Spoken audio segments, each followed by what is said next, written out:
Bismillahirrahmanirrahim. Assalamualaikum warahmatullahi wabarakatuh. Alhamdulillahi rabbil alamin. Wassalatu wassalamu ala rasulillahil karim.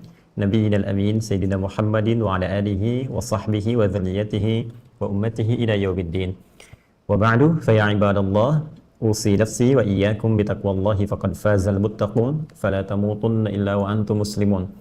Faqala ta'ala, ya ayyuhalladzina amanu taqullaha haqqa tuqatih wa la tamutunna illa wa antum muslimun. Saudara-saudariku, berjumpa kembali dalam program Aqsa Al-Quran Sunnah Solution.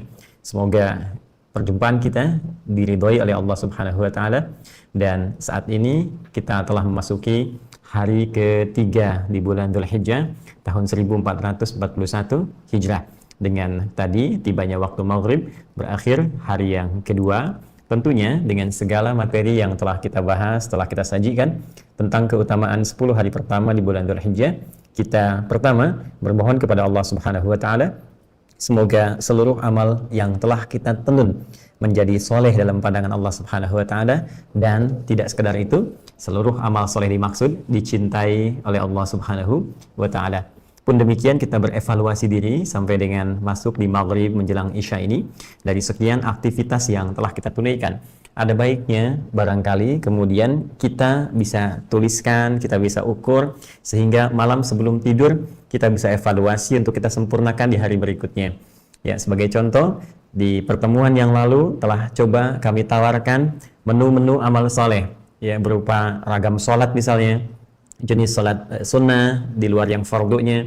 Maka sampai dengan ke maghrib ini, ba'diyah maghrib, ya, kita evaluasi dari malam sebelum kemarin tahajud atau tidak, ya.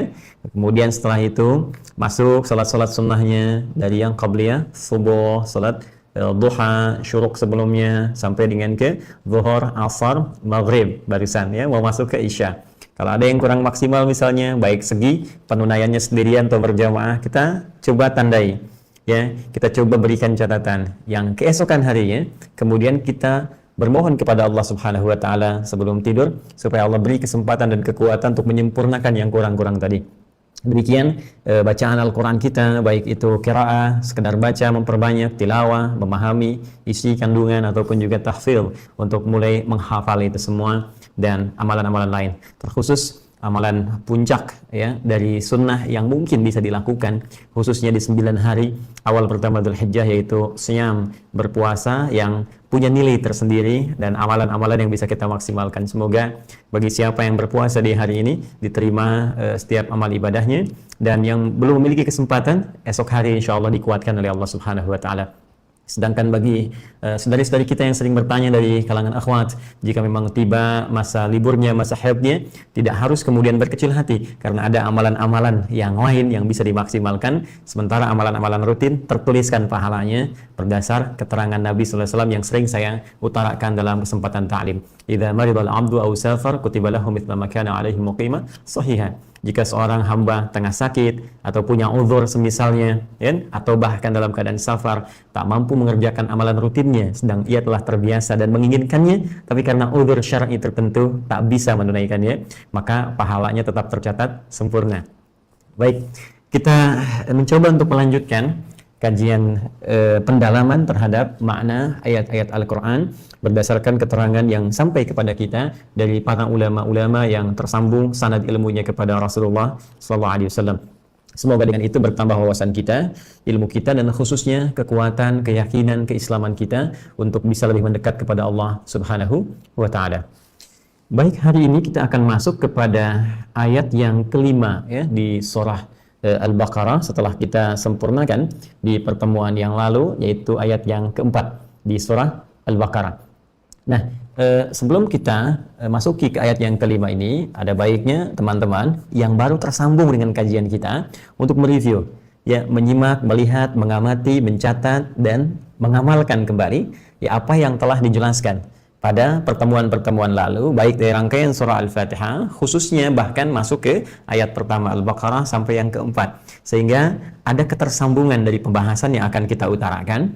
Dan dengan itu, yang paling menarik nanti, ketersambungan ini menghadirkan pemahaman-pemahaman yang bisa menguatkan motivasi dan keimanan kita untuk lebih mendekat kepada Allah Subhanahu wa Ta'ala dan membangun sikap optimis dalam menjalani kehidupan di dunia ini. Saya baca dulu ayat yang kelima, nanti kita coba pelan-pelan uraikan, baik dalam pendekatan bahasanya, yang terkait dengan fasahatul Quran, ya, keindahan, kefasihan, dan kekuatan gramatikal Al-Quran yang beda dengan gramatikal bahasa Arab biasa, yang dengan itu kita akan temukan banyak sekali keistimewaan yang mengandung makna yang sangat berkesan.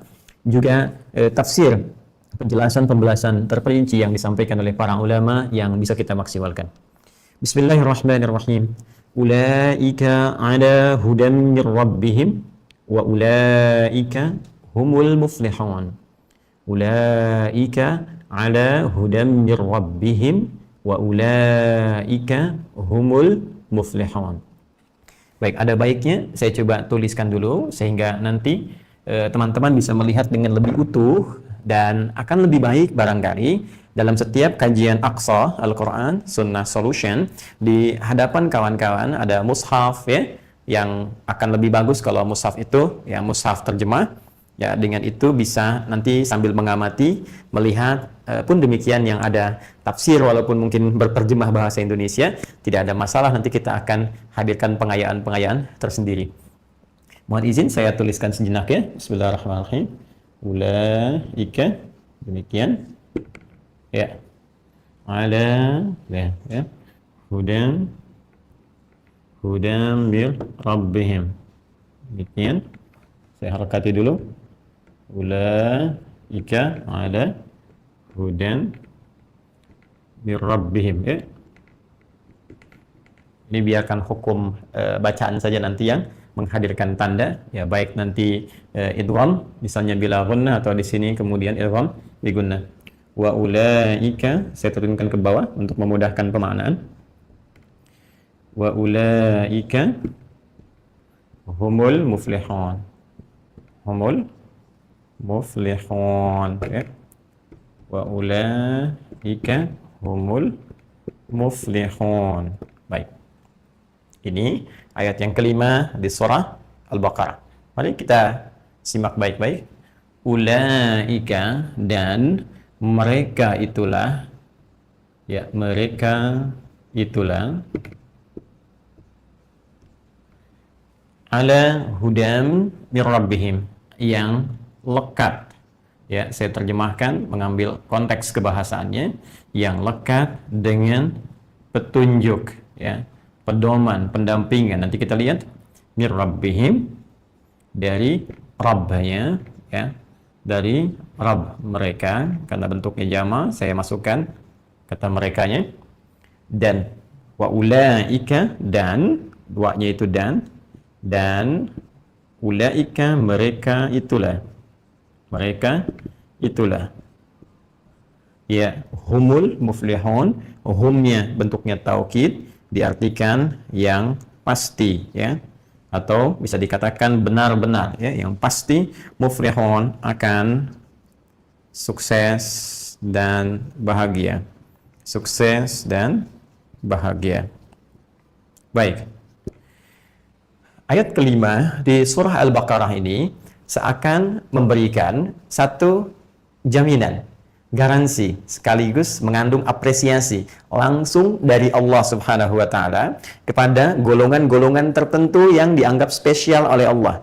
Ya, saya katakan spesial oleh Allah, ya, Khaliq, bukan oleh makhluk. Kalau yang dianggap spesial oleh makhluk itu sifatnya terbatas. Ya, karena makhluk punya keterbatasan, maka seluruh sifat yang hadir, yang nampak dari makhluk pun sifatnya apa?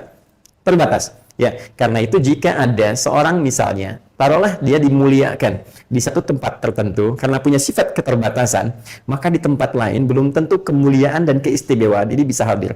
Orang yang dimuliakan di Jakarta, belum tentu di Palembang dia dikenal. Orang yang dimuliakan di Palembang, di Jakarta, belum tentu kemudian, misal di Papua, dia pun mendapat kemuliaan yang sama. Orang yang bahkan dimuliakan di Indonesia, belum tentu di negara lain punya kemuliaan yang sama. Tadi karena makhluk dalam hal ini manusia punya keterbatasan, maka seluruh sifat-sifat, respon-respon, segala aktivitas yang lahir dari yang terbatas ini, maka sifatnya punya keterbatasan. Tentu sangat berbeda dengan Khalik, Allah Subhanahu wa taala yang tidak punya batas dalam segala hal. Karena itu ketika Allah memberikan sebuah garansi, maka garansinya akan menjadi tanpa batas. Bahkan bisa menembus batas-batas yang disimpulkan oleh manusia tidak akan melewatinya. Dalam bahasa manusia, mustahil. Bagi Allah tidak ada yang mustahil. Ya, sudah banyak bentangan itu dalam Al-Quran. Bukankah sering kita tampilkan? Ya, mohon izin, mohon maaf, seorang Nabi Zakaria misalnya, kan? Yang bahkan istri beliau divonis secara medis sudah menopause dan mandul, katanya tidak akan punya keturunan. Tapi batas menurut manusia itu bagi Allah tak berlaku. Ya, ketika ketentuan Allah hadir, mengandung maka mengandung, melahirkan melahirkan. Nah, bagaimana kemudian itu bisa hadir?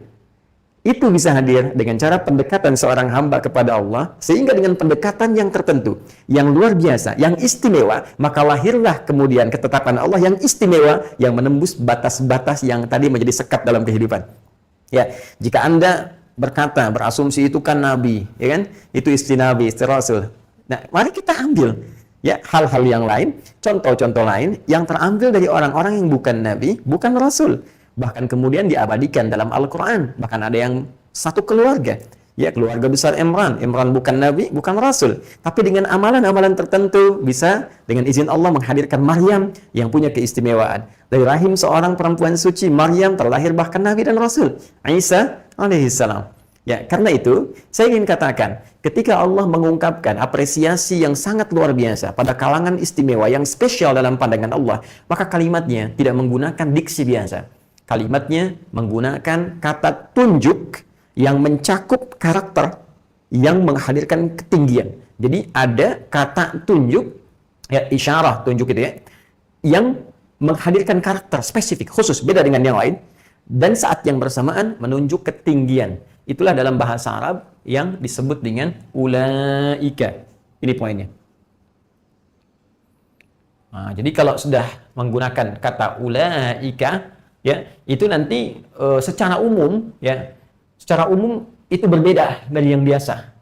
Ya, menunjuk sesuatu yang istimewa, walaupun nanti konteks ini bisa positif, bisa negatif. Kalau sifatnya positif, karakter sebelumnya karena mengerjakan satu kegiatan tertentu, amalan tertentu, sifatnya positif. Ya, misal ibadah, keikhlasan, sholat, baca Al-Quran, positif semua, maka kata ulaikanya pun akan membawa makna positif. Jadi ini golongan spesial, punya karakter istimewa dan ditinggikan oleh Allah, jauh dari karakteristik orang-orang biasa. Tapi bisa jadi, ini pun bisa negatif. Kalau ada orang-orang dengan karakter tertentu, dia mengerjakan perbuatan yang kotor, yang salah, dan ini tidak biasa. Extraordinary, gitu kan? Jadi sesuatu yang nggak semua orang mengerjakan itu. Dan dia menekuni itu celakanya. Ya, makanya nanti ketika ada orang-orang berbuat satu kemaksiatan tertentu, dan dipertahankan itu sampai wafat, coba Anda bayangkan, karakter manusia itu kan taubat gitu ya. Setan tidak bertobat. Makanya dicontohkan ketika Nabi Adam diizinkan dalam tanda petik, ya, berbuat kesalahan, maka apa yang ditampakkan oleh Allah untuk menunjukkan karakteristik kemanusiaannya. Ya, dengan sifat kemanusiaannya bisa salah, bisa keliru. Ya, tapi lihat baik-baik, sifat kemanusiaan itu diberi jalan oleh Allah untuk bertobat. Karena itu, keadaan Nabi Adam yang ketika diberi izin oleh Allah itu untuk menunjukkan pesan kepada anak cucunya, inilah fitrah kemanusiaan. Kalau fitrah kenabian, ada keterjagaan. Fitrah kemanusiaan ketika keliru, diberi jalan untuk taubat. Karena itulah ketika Nabi Adam diizinkan oleh Allah, kemudian sampai berbuat keliru itu untuk menunjukkan ini cara pulangnya bagi anak cucunya yang bukan Nabi, bukan Rasul. Maka turunlah Quran surah kedua ayat 37. Nanti kalau kita sudah sampai, ya bagaimana diceritakan dalam Al-Quran, difirmankan oleh Allah petunjuk kalimat taubat. Fatalaqa Adamu min rabbihi kalimatin fataba alaihi. Ya, maka Adam bertalaki, coba bayangkan. Ya, Adam bertalaki, belajar langsung dari Rabbnya. Jadi ini saking indah, sayangnya Allah kepada kita. Allah Maha tahu. Setan itu begitu durjana. Ya, siasatnya begitu tajam. Godaannya begitu halus. Ya, was-wasnya begitu dahsyat, bisa meresap ke dalam nafsu yang paling dalam, yang bersanding dengan takwa di dalam jiwa. Tidak semua makhluk anak cucu Adam manusia itu bisa sukses mengatasinya. Karena itu ketika diketahui, ya teman-teman sekalian, dan Allah Maha mengetahui semua tindakan manusia, Dengan semua itu, diberi jalan oleh Allah. Kalau nanti ada yang gagal pun karena digoda setan, nih cepat ambil jalan kembali. Saking sayangnya Allah. Jadi kalau kita mengerti betapa cintanya Allah, sayangnya Allah kepada kita, tentu Masya Allah, tidak cukup rasanya semua yang bisa keluarkan di lisan kita untuk mensyukuri semua nikmat dan kasih Allah kepada kita semua. Nah kembali, ya karena manusia itu tadi sifat karakteristiknya bisa salah karena ada kecenderungan nafsu yang digoda setan, tapi saat keliru diberi jalan untuk bertobat, maka dia bertobat. Ya fataba alaihi, maka diampuni, kemudian dosanya diterima taubatnya oleh Allah Subhanahu wa taala. Ini manusia. Setan tidak, seperti pernah kami uraikan ya dalam kesempatan-kesempatan yang lalu. Ingat pada program Sitama itu ya, serupa tapi tak sama. Setan salah, dia nggak tobat. Nah karena itu kalau ada manusia berbuat salah, terus dia tidak mau tobat, itu extraordinary crime. Awas tuh, ya itu kejahatan yang sangat fatal dalam syariat. Itu fatal. Karena itu ketika dia kembali dihisab di hari kiamat, tak punya modal kesalehan, hanya pulang bawa kesalahan dan tidak dimanfaatkan sifat taubatnya sampai kembali kepada Allah, maka disebut dengan kalimat ulaika. Cuma muaranya sangat buruk sekali. Ulaika ashabun nar, hum fiha khalidun. Ini mereka ini nih. Ya, ayo kamu tuh yang merasa tinggi saat di dunia, yang merasa paling hebat, yang merasa spesial. Tapi spesial kamu dalam konteks yang negatif kata Allah. Maka kenegatifan engkau pun diapresiasi dalam tanda petik ketika pulang. Dan semua kita akan pulang. Hati-hati ya, hati-hati. Setiap manusia pasti akan wafat. Yakin itu. Dan akan membawa pertanggungjawaban dari semua kegiatannya saat dia kembali kepada Allah. Bahkan saat mulai terpisah, ya, roh dengan raganya saat di dunia, dikala itulah kemudian seluruh aktivitas kegiatan dunianya akan mulai mendapatkan pertanggungjawaban dan punya persiapan saat akan kembali. Ya, ketika mempertahankan keburukan, ulaika ashabun nar, hum fiha khalidun. Maka mereka akan mendapatkan satu ganjaran menjadi temannya neraka. Temannya neraka dan kekal di dalamnya. Nah, ini ya jadi ini bisa menjadi konteks positif dengan kegiatan-kegiatan positif yang didahului sebelumnya, atau bahkan ini bisa beralih, bernegasi menjadi negatif jika didahului oleh perbuatan salah sebelumnya. Ya, maka mereka itulah, kita teruskan dulu sebentar ya. Ada hudan min rabbihim, yang akan lekat dengan petunjuk dari Rabbnya. Ya, ada hudan. Ini menarik. Ya, hudan sudah kita bahas teman-teman. Ya, hudan berarti pedoman, hudan berarti petunjuk. Bukan sekedar pedoman, tidak hanya petunjuk, tapi pedoman yang bisa memudahkan pada setiap aktivitas. Petunjuk yang mengantarkan pada kesuksesan, pada kebahagiaan, ya, pada solusi dalam setiap persoalan, mengantarkan pada kedamaian dalam kehidupan, meningkatkan semangat dalam beribadah. Ya, itu hudan. Kita telah bahas pada ayat yang kedua pada episode terdahulu. Tapi yang menjadi sisi terpenting bahasan kita, ketika menggunakan kata ala, ini poinnya. Ya, ala itu kan di atas. Ya, kalau teman-teman sekalian kembali ke bahasa Arab, tapi juga menjadi huruf jar dalam konteks ini. Apa rahasia di balik kata itu sehingga bahasan kita kemudian disandingkan dengan azan yang telah berkumandang? Kita jeda dulu, jawab kalimat azan, tunaikan sholat. Setelah sholat isya kita lanjutkan kembali insya Allah. Kita lanjut setelah sholat isya. Subhanakallahumma bihamdika asyhadu an la ilaha illa anta astaghfiruka wa atubu ilaik. Assalamualaikum warahmatullahi wabarakatuh. Allahu akbar. Saudara-saudariku, kita telah menunaikan sholat isya berjamaah waktu Indonesia bagian barat beserta amalan sunnahnya. Semoga kita bermohon senantiasa kepada Allah bagi yang telah menunaikan sholat isya diterima ibadahnya oleh Allah Subhanahu wa taala, dan bagi sebagian daerah yang belum masuk waktu sholat isya, dan tadi kami mengamati ada juga beberapa teman-teman yang di luar Indonesia yang menyebar di berbagai negara juga terhubung dengan program kita, bahkan ada yang masih jam 3 ya, belum masuk bahkan ke waktu asar. Kami tetap mensupport, mendorong dan juga mendoakan agar senantiasa menjaga waktu sholat dengan baik dan meniatkan semua itu untuk mendapatkan ridha Allah Subhanahu wa taala. Pun demikian kita bermohon kepada Allah bagi saudara-saudari kita yang sampai malam hari ini belum mengambil petunjuk hidayah Allah untuk berislam. Semoga dikuatkan hatinya, ditanamkan kekuatan pada jiwanya untuk bersyahadat sebelum wafat dan kembali kepada Allah Subhanahu wa taala. Baik, kita lanjutkan bahasan kita masih dalam pengajian surah kedua Al-Baqarah di ayat yang kelima. Ulaika ala hudan min rabbihim wa ulaika humul muflihun. Tadi telah kita ulas sejenak sebelum masuk ke sholat Isya bahwa ada golongan yang diapresiasi secara istimewa oleh Allah Subhanahu wa taala, ditinggikan, diistimewakan, yang menunjuk pada satu karakteristik amalan dalam konteks ini positif yang mereka telah kerjakan. Sehingga disampaikanlah kemudian firman Allah dengan penggunaan diksi ulaika, menunjuk pada segala makna yang telah kita utarakan. Kemudian ada hudan mir rabbihim. Ada hudan. Hudan juga telah kita uraikan dengan panjang lebar. Bagi yang baru bergabung bisa kemudian terkoneksi dan mereview kajian kita sebelumnya. Juga bahkan sebelum Isya tadi telah kita kuatkan sejenak dengan pengayaan kata hudan. Yang paling menarik ketika ada kata ala sebelumnya. Ala ini di gramatikal bahasa Arab standar, khususnya di ilmu nahwu, masuk dalam kategori huruf jar yang menjadikan kalimat setelahnya secara harakat berharakat kasrah secara normal.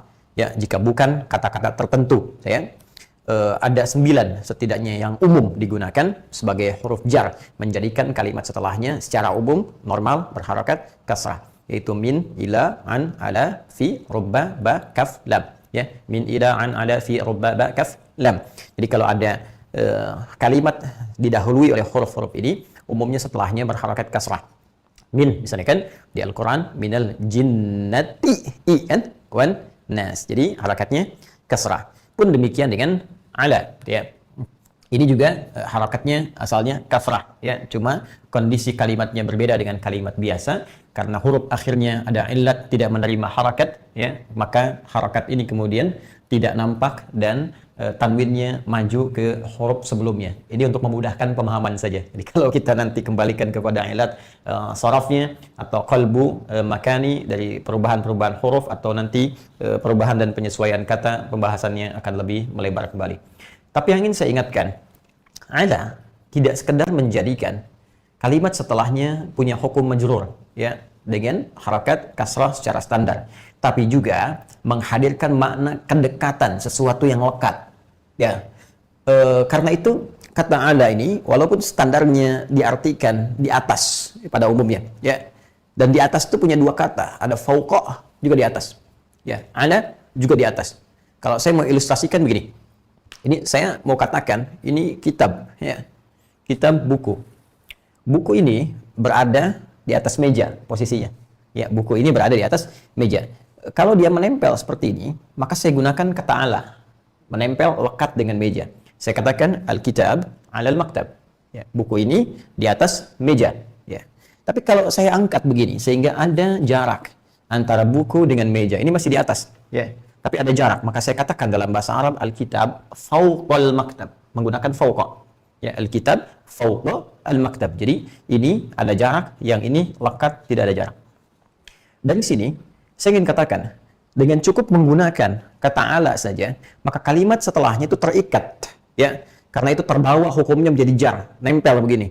Apalagi kemudian dalam konteks ini penggunaan katanya menggunakan ala yang menunjuk makna lekat, nempel. Jadi kalau menggunakan kata fauqa, maka hudan yang dimaksudkan, pedoman, petunjuk yang dibincangkan, yang dijaminkan di sini itu belum nempel ke orangnya. Ya, mungkin satu keadaan dapat pedoman mudah, tapi ketika datang masalah lain belum tentu mudah untuk diatasi.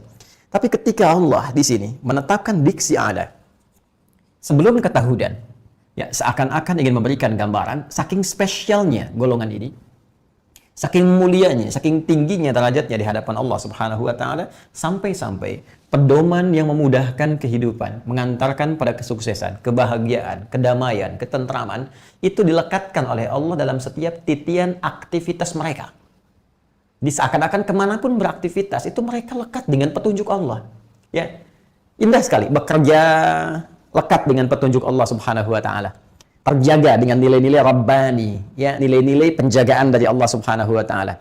Karena itu orang-orang ini ketika lekat dengan petunjuk Allah, kemanapun beraktivitas, maka dia akan terjaga dalam rel nilai-nilai kebaikan, rel kesolehan. Ya, mustahil orang yang lekat dengan petunjuk Allah itu akan korupsi, mustahil. Karena ketika lintasan di pikiran itu akan mengerjakan, ya, ajakan mengerjakan perbuatan maksiat itu tiba, maka petunjuk itu yang akan mematahkan, ya, membentahkan dan menanggalkan semua itu untuk tidak hadir dalam dirinya. Pun demikian, ketika hadir persoalan-persoalan, ya mohon maaf, bukan berarti nggak punya masalah. Tapi masalah itu ketika datang, bersanding dengan petunjuk yang memudahkan. Jadi seakan-akan ringan persoalan yang dihadapi itu. Ya, jadi ini yang ingin saya katakan.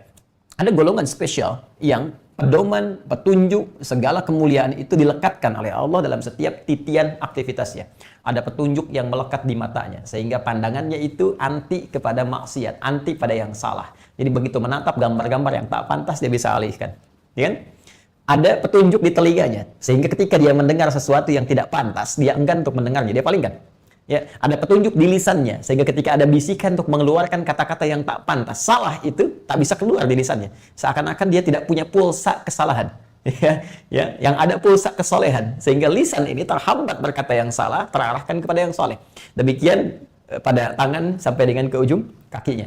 Ya, dari mana petunjuk ini datang? Ini, min rabbihim. Dia datang dari Rabb mereka, spesial. Ya, bukan petunjuk-petunjuk yang didapatkan dari pendidikan formal, kan? Kan ada pedoman pendidikan formal ya, dari bahkan TK, SD, SMP, SMA, ya, kuliah S1, S2, S3.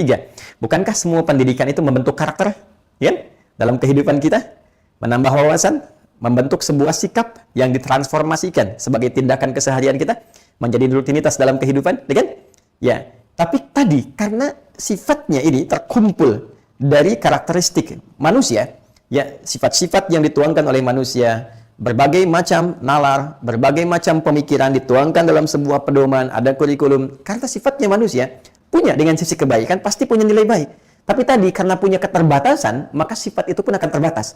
Ya, karena itu boleh jadi apa yang dipelajari di Indonesia mungkin bisa tidak sama dengan yang dipelajari di Jepang, ya, di Eropa, atau ada prinsip-prinsip umum yang sama, serupa. Ini pelajaran sama juga dengan di tempat lain, tapi prakteknya bisa berbeda.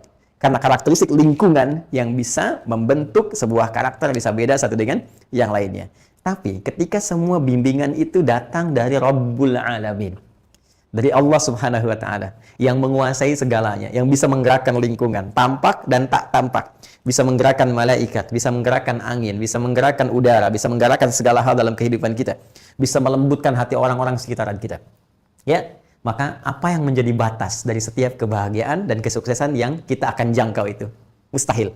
Di kemanapun dia berpijak, baik ada di tempat, ya, bahkan even itu dia di Indonesia atau keluar dari Indonesia, tetap ketika dia mendapat jaminan, garansi, petunjuk, hudan dari Rabbul Alamin, maka kemanapun dia melangkah, itu akan lekat dalam kepribadiannya. Nah, yang paling menarik, di sini Allah menggunakan diksi kata Rabb.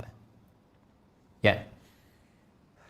Dari sekian nama yang diperkenalkan dalam Al-Quran, yang menjadi Al-Asma'ul Husna, ya, wa sifatihil ula.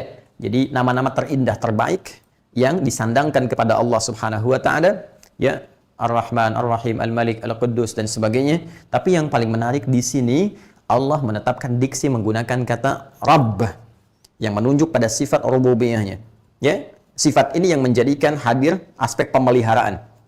Dengan sifat ini Allah memelihara. Dengan sifat ini Allah maha merawat, menyembuhkan saat sakit, memaafkan kalau salah, mengampuni kalau berbuat dosa, memberikan segala kebutuhan, menyempurnakan setiap harapan-harapan. Jadi semua yang kita butuhkan dengan sifat rububiyahnya dan dengan nama yang disandangnya Rabb, maka dengan itu ada jaminan untuk diberikan saat kita memang membutuhkan itu semua. Bahkan dahsyatnya bisa hadir sebelum kita mintakan. Itulah sebabnya saat perjanjian pertama kali, teman-teman sekalian, dalam ini diingatkan kembali ya, supaya kita sadar bahwa kita pernah melakukan perjanjian ini sebelum terlahir, dalam rahim ibunda kita, khususnya saat kandungan itu mencapai usia 4 bulan, saat roh mulai ditiupkan, berdasarkan hadis dari Abdullah bin Mas'ud radhiyallahu taala anhu, ya, anin Nabi sallallahu alaihi wasallam wa huwa shadiqul masduq, Nabi selalu benar dan dibenarkan segala hal yang melekat kepada beliau. Qala, Nabi pernah bersabda, inna ahadakum yujma'u fi batni ummihi arba'ina yauman nutfah. Setiap kalian kan berproses dihimpun di perut ibundanya, di rahim ibundanya. 40 hari pertama berbentuk nutfah, pancaran spermatozoa yang kemudian berkumpul, ya, dengan ovum, berproses. Tsumma yakunu mithla dzalika 'alaqah. 40 hari kedua berbentuk 'alaqah, zigot yang mulai menempel di dinding rahim. Kan? Kemudian tsumma yakunu mithla dzalika mudghah. 40 hari ketiga, ya, ini sudah usia 4 bulan. Sudah mulai menjadi mudghah. Ini sudah dalam bahasa kedokteran sekarang bahkan. Ya, mudghah, daging sekratan yang mulai tampak terlihat bentuknya. Ketika sampai usia 4 bulan ini, ya 120 hari, thumma yursalu ilaihil malak, kemudian diutus malaikat, fayanfukhu fihi roh, maka diperintahkan untuk meniupkan roh. Jadi usia 4 bulan sudah ada rohnya. Nah, ketika ini ya sudah ada nampak roh ya di dalam janin tadi yang terkandung, maka ada dialog yang terjadi. Apa dialog itu? Bisa kemudian kita amati, diabadikan dalam Al-Quran. Ini langsung informasi dari Allah sang pencipta kita. Kalau Anda ingin update tentang handphone, tanya pada pembuat handphone. Anda ingin update tentang mobil, cari ya insinyur-insinyur pembuat mobil. Anda ingin update tentang kemanusiaan kita, tanyakan kepada Allah sang pencipta. Maka Allah sampaikan di Quran surah ke-7 Al-A'raf ayat 172. Wa idh akhadha rabbuka, pakai Rabb. Ya, min bani adama min zuhurihim dzurriyyatahum wa asyhadahum ala anfusihim alastu bi rabbikum, Rabb. Ya, qalu bala syahidna.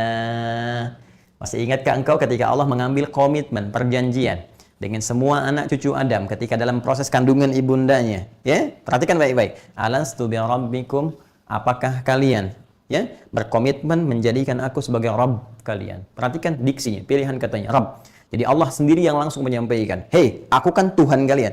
Jangan khawatir. Bahkan sejak di kandungan ini, aku menjadi Rabb untuk kalian. Ya, aku yang akan memberikan segala kebutuhan. Aku yang menempatkan kalian nyaman di dalam tempat yang mungkin orang melihat sempit ini. Ya, aku akan memberikan ketenangan, kedamaian, ketentraman sampai engkau terlahir pun. Aku yang mencukupkan segala kebutuhan, menyembuhkan saat sakit, memaafkan kalau salah, kalau engkau mau bertobat, mengampuni dari dosa. Ya, memberikan segala kebutuhan-kebutuhan, memberikan capaian harapan-harapan. Ya, apakah dengan ini engkau berkomitmen menjadikan aku sebagai Tuhan dan tidak menyimpang?" Maka semua berkata, "Qalu bala syahidna." Tentu saja ya Allah, kami bersyahadat. Tuh ya. Jadi, ini yang menjadikan fitrah kemanusiaan kita terbawa. Sehingga saat kemudian terlahir pun, kita ingin mendapatkan harapan-harapan, punya persoalan, dan mulai mengadukan, ingin memohon, ingin meminta. Ya, baik dari kekurangan yang kita rasakan, ingin segera dicukupkan kebutuhannya, sakit ingin disembuhkan, ya, kemudian yang lain-lainnya, minta kita, maka fitrah kemanusiaan dengan komitmen tadi menjadikan permohonan pertama kali kita kepada Allah menggunakan kalimat Rabb. Karena itu banyak doa dalam Al-Quran, itu menggunakan kalimat Rabb. Ya, doa pertama Nabi Adam ketika bertaubat kepada Allah, ya, Quran surah ke-7 ayat 23. Dan taubat ini sesungguhnya contoh untuk anak cucunya, untuk kita ini. Kita yang paling berhak untuk memohon dengan kalimat ini. Dalam konteks apa? Dalam konteks kesalahan yang mungkin banyak kita kerjakan. Rabbana zalamna anfusana wa illam taghfir lana wa tarhamna lanakunanna minal khasirin. Menggunakan kalimat Rabb. Ya, yang lainnya lagi. Rabbana la tu'akhidna in nasina أو أخطأنا ربنا ولا تحمل علينا إصرا كما حملته على الذين من قبلنا ربنا ولا تحملنا ما لا طاقة لنا به رب Al-Baqarah di akhir ayatnya ayat 286. Bahkan doa minta kebaikan dunia akhirat pakai Rabb yang Anda sebut dengan doa sapu jagat itu ya. Rabbana atina fid dunya hasanah wa fil akhirati hasanah wa qina adzabannar rabbighfirli wa liwalidayya warhamhuma kama rabbayani shaghira. Rabb. Ya. Inti, esensi dari kalimat ini, saya ingin tunjukkan betapa sifat rububiyah, ya, sifat perawatan, sifat pemeliharaan, sifat pendampingan, sifat pemenuhan segala kebutuhan, sifat pengabulan dari doa, sifat pemaafan, pengampunan dari salah dan dosa, itu mewakili konteks ini, dan nama Allah yang menyandang semua kemuliaan ini disebut dengan Rabb. Apa yang menjadi kaitan dengan pembahasan kita? Ketika Allah menetapkan diksi Rabb, yang melekat pada kalimat hudan ini, seakan-akan Allah yang memberikan isyarat. Hei, orang-orang spesial ini, yang akan beraktivitas ini, aku dengan segala sifat rububiyahku, ya, yang punya sifat memberikan segala kebutuhan, mengampuni dosa, memaafkan salah, menyembuhkan sakit, mendampingi dalam setiap kegiatan. Maka, sifat ini akan diturunkan. Ya, segala kemuliaannya mendampingi setiap langkah hamba-hamba Allah yang istimewa ini, berupa hudan. Jadi seakan-akan setiap langkahnya itu, ya, itu diperhatikan oleh Allah, diberikan petunjuk. Karena ini orang-orang ini spesial. Jadi ada semacam gerakan dalam tubuhnya itu yang menjaga setiap aktivitas hidupnya itu selalu bermanfaat dan terukur. Bisa masuk ke masjid otomatis kaki kanan. Jadi begitu akan masuk, nggak sadar mau kiri itu bisa ditarik lagi tuh. Keluarnya kiri gitu. Itu otomatis itu. Ke kamar mandi masuk kiri, keluar kanan. Itu baru kaki. Ya, tadi yang saya katakan ada bimbingan di mata, di telinga, di hidung, ya, di mulut sampai ke ujung kaki. Jadi indah gitu. Ya, bahkan di pikiran. Ketika ada satu prasangka yang nggak enak, dikembalikan kepada yang baik lagi. Kenapa? Karena setiap aktivitasnya dibimbing dengan sifat rububiyah Allah Subhanahu wa taala dalam bentuk hudan. Ya. Maka wajar kalau orang seperti ini pasti bahagia. Orang seperti ini ya pasti mendapatkan kesuksesan dalam hidupnya. Ya karena Allah yang bimbing. Anda skripsi dibimbing dosen saja yang paling bagus, yang paling pintar, yang paling cerdas, pasti Anda dapatkan kemudahan. Sekarang yang bimbing Anda Allah. Berapa percepatan yang terjadi dari semua itu? Ya, karena itu ayat ini kemudian disempurnakan dengan kalimat yang sangat indah. Wa ulaika, dan otomatis mereka itu orang-orang spesial ini. Disebutkan lagi untuk menunjuk sifat spesialisasinya. Hum. Ini dalam ilmu balaghah ini disebut taukid namanya. Taukid ya. Ya, seperti ini. Kalau di ilmu saraf dhamir, ya kan? Tapi dhamir itu dibagi dua, kata ganti ya, muttasil, munfasil. Ya, huwa huma hum, hiya huma hunna, anta antuma antum, anti antuma antunna, ana nahnu. Ini dhamirnya bentuknya jama' lil ghaib, menunjuk bentuk jama' pada orang ketiga yang dibicarakan. Kalau belajar ilmu saraf sampai di situ. Tapi kalau kita masuk kepada ilmu balaghah, ini dhamir munfasil. Munfasil itu terpisah, nggak nyambung dengan kalimat sebelum atau setelahnya secara struktur. Ya, jadi ini kalau munfasil itu kalau dihilangkan juga bisa ditutup. Ya, kalau kalimatnya ditutup begini bisa dikatakan wa ulaikal muflihun di luar Al-Qur'an. Tapi ketika kalimatnya dimunculkan, nah, maka ini nanti berubah fungsinya di ilmu balaghah menjadi taukid namanya, penguat. Sesuatu yang memberikan garansi, jaminan, penegas.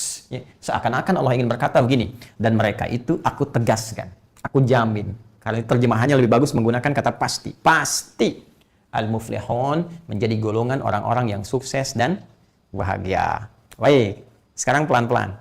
Saya belum akan jelaskan ini dulu. Nah, saya ingin jelaskan yang ini dulu. Kita baru mengkaji kata-katanya, kita belum masuk ke makna tafsirnya.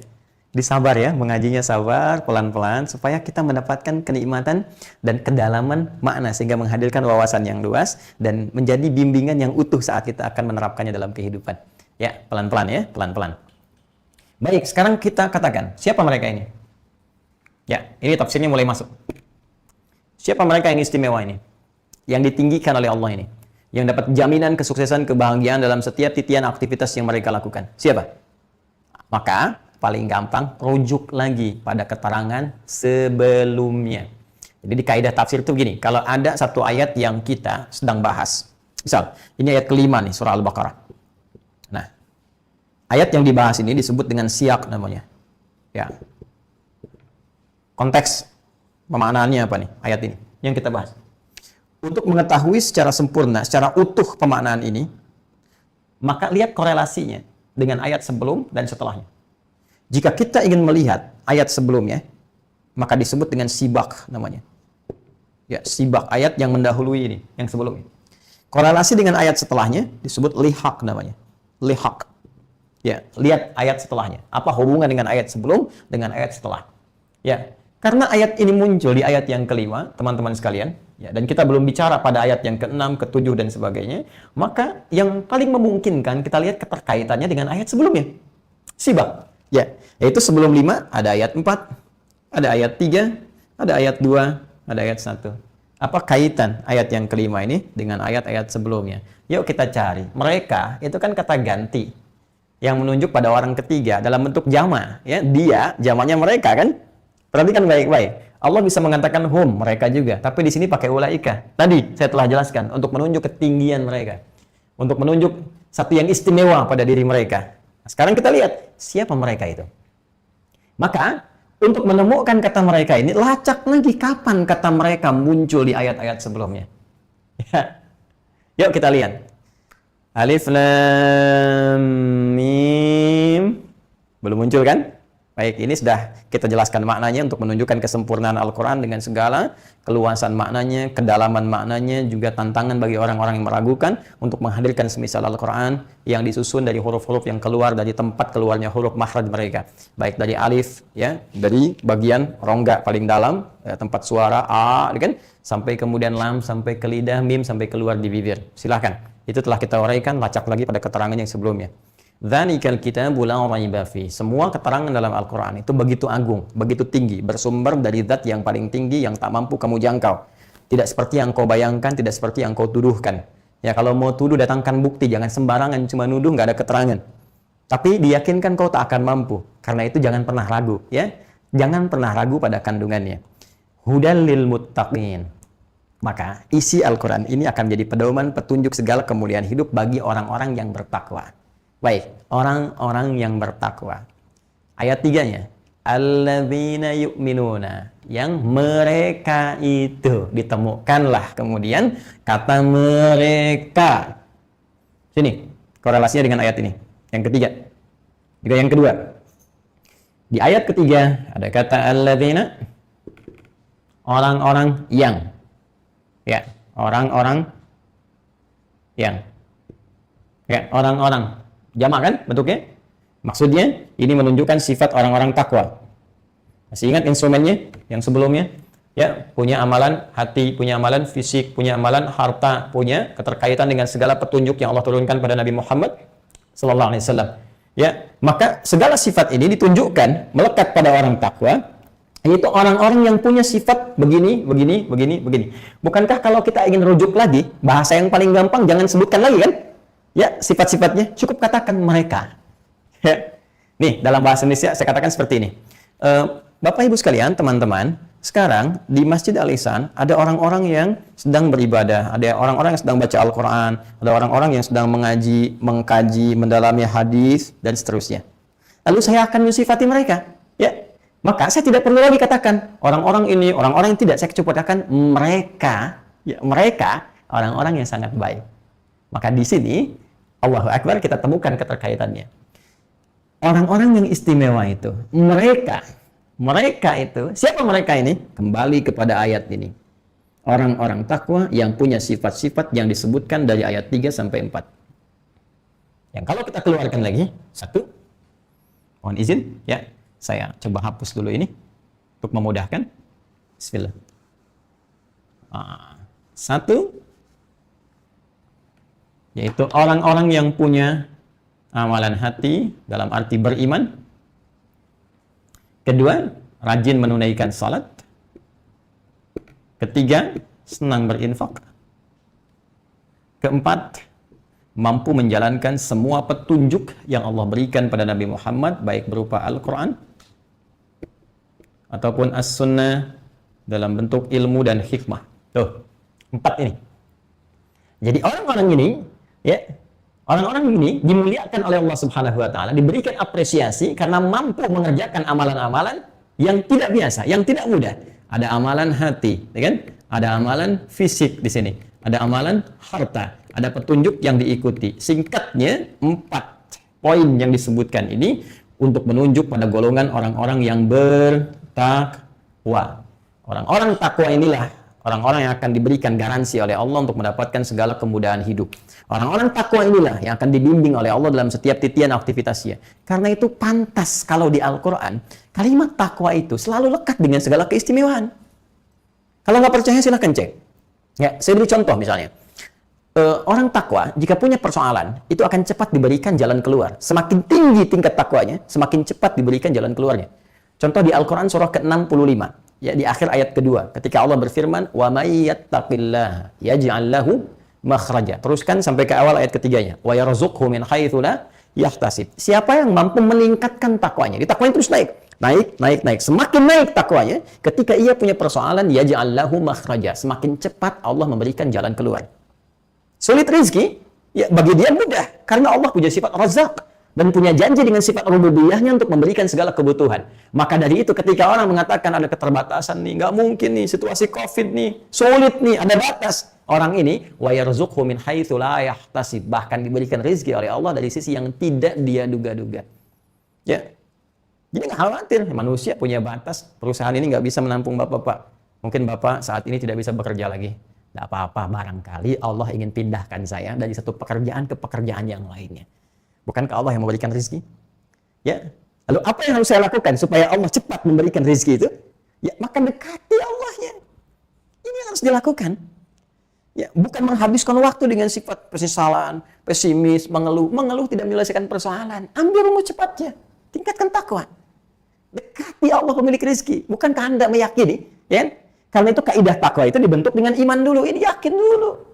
Yang punya rezeki siapa? Bos Anda atau Allah? Bos Anda aja berdoa kepada Allah. Masa Anda menggantungkan diri pada bos Anda? Ya minta kepada Allah. Dekati. Bangun kepercayaan dulu. Bagaimana caranya? Ini poinnya.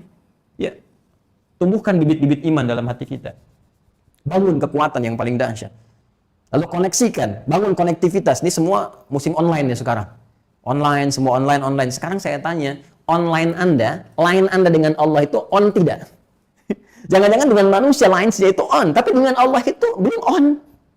Nyalanya belum sempurna. Anda sekarang yang punya kegiatan, WFH, ada yang Zoom dari sekolah, sinyal nggak kuat aja, Anda paniknya luar biasa. Sekarang sinyal Anda nggak begitu kuat terhubung dengan pencipta Anda, apa Anda nggak panik?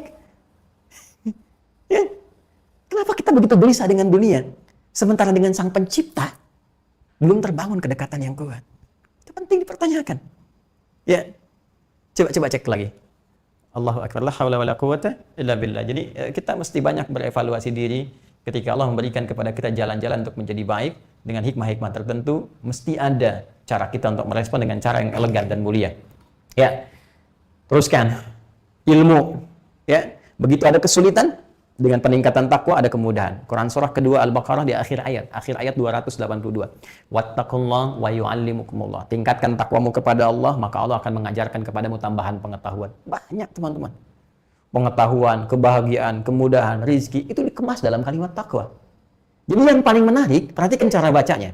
Ketika Allah meminta kita untuk meningkatkan takwa, sesungguhnya poinnya apa? Ingin memuliakan kita. Ingin membuat kita bahagia, ini muflihun. Ingin membuat kita sukses. Jadi ketika kita diminta untuk melalui titian tangga-tangga takwa, artinya itu titian kesuksesan. Tangga-tangga kebahagiaan. Anda yang inginkan, Allah kasih jalannya. Anda yang minta kemudian pintunya, Allah bentangkan pintunya. Sekarang Anda mau ambil kuncinya, tidak untuk membukanya. Itu poinnya kan?